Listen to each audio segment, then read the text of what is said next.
Malayas na naman siya. Malayas na naman siya. Di rin ako masakay.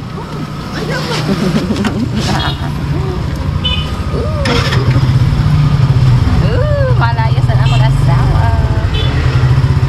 I'll keep you updated, ha? Yes. Yes, I will. And you keep me updated as well. Say bye-bye na. Love. Bye. Bye. Bye.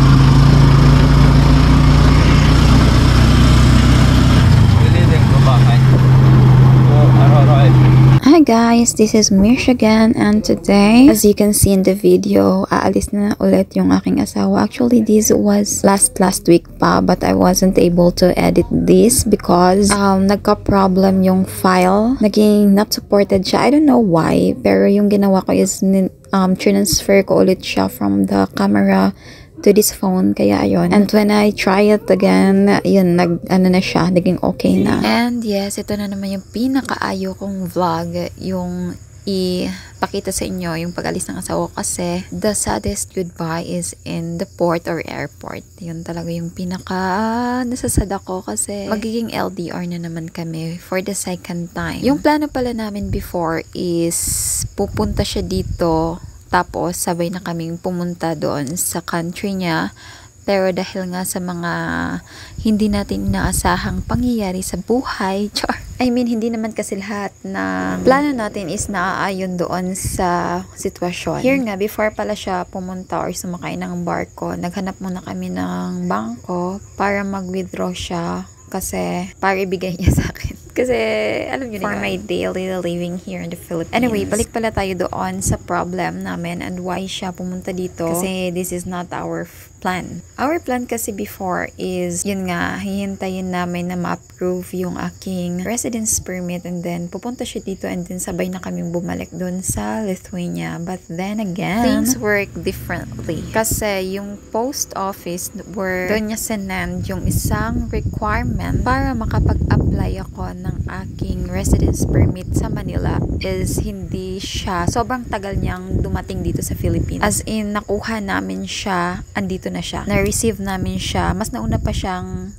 pumunta dito sa Masbate kaysa dun sa letter na pinadala niya 2 months ago. And that letter has its expiry. It is valid only for 1 month. So what we did was to change the plan. Pumunta siya dito, dala-dala yung mga specific requirements na kailangan namin to apply a permit. Tapos, babalik siya.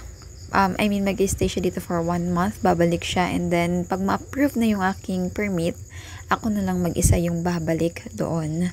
So, good luck sa akin. Sobrang hirap talaga yung ganitong sitwasyon, yung bang na-plan nyo na lahat, and then later on, kailangan nyo ulit mag-replan kasi hindi siya naayon doon sa first plan nyo. Guys, if you wanted or you have planned to marry a Filipina, or you Filipina wants or have plan to marry a foreigner, then you should be aware of these things. You need to expect these unexpected things. You need to prepare yourself physically, emotionally, and most especially financially. Kasi nawiwendang na lang talaga ako sa gastusin. Although hindi naman ako yung gumagastos, pero syempre asawa ko siya, and sobrang napakagabi talaga. Hindi ko ma-express yung aking feeling when it comes to that, kasi hindi ako yung nagbabudget pero ako yung nawewenda. Anyway, here nga ay hinatid na namin siya ng kapatid ko sa pier. Yan siya, magbabarko ulit siya, pero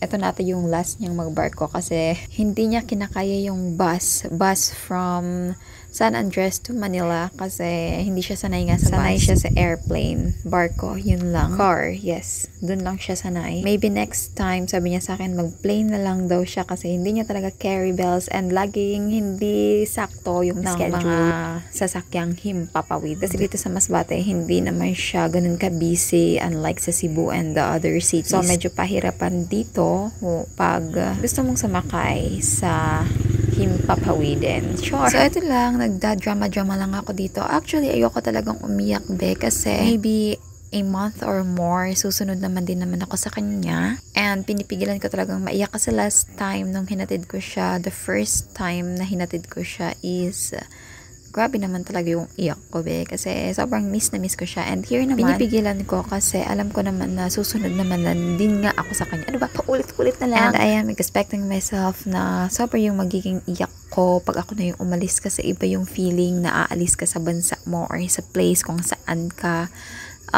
pinanganak, lumaki. So, I am holding up my tears here kasi ayoko nang magdadrama. But then again, I cannot stop this. I cannot stop my emotion. So, yan, naiyak pa rin ako pero kunti lang naman din. Parang mga one drop of tear. Char! Kasi yun lang naman, nakakamiss nga and nasanay ako sa mga pagpapabebe ko and pagpapaka-princess na ngayon, I need to be an independent again. Char! Independent. So, yun nga, kasama ko pala dito yung kapatid kong si Siopaw, si Pauline. And naghintay lang kami ng mga around, I think, mga about 1 hour. I mean, no, not 1 hour, maybe tapos 30 minutes. Na kami. And look guys, naabutan kami ng ulan. Kaya after this, sobra yung aking ubo and aking fever. Umabot din naman ng 1 week yung fever and yung ubo ko. Halos hindi na ako makahinga kasi grabe naman yung aking flame. Hindi na yun makatarungan. And hanggang ngayon nga parang I'm still recovering. Pero, medyo better na unlike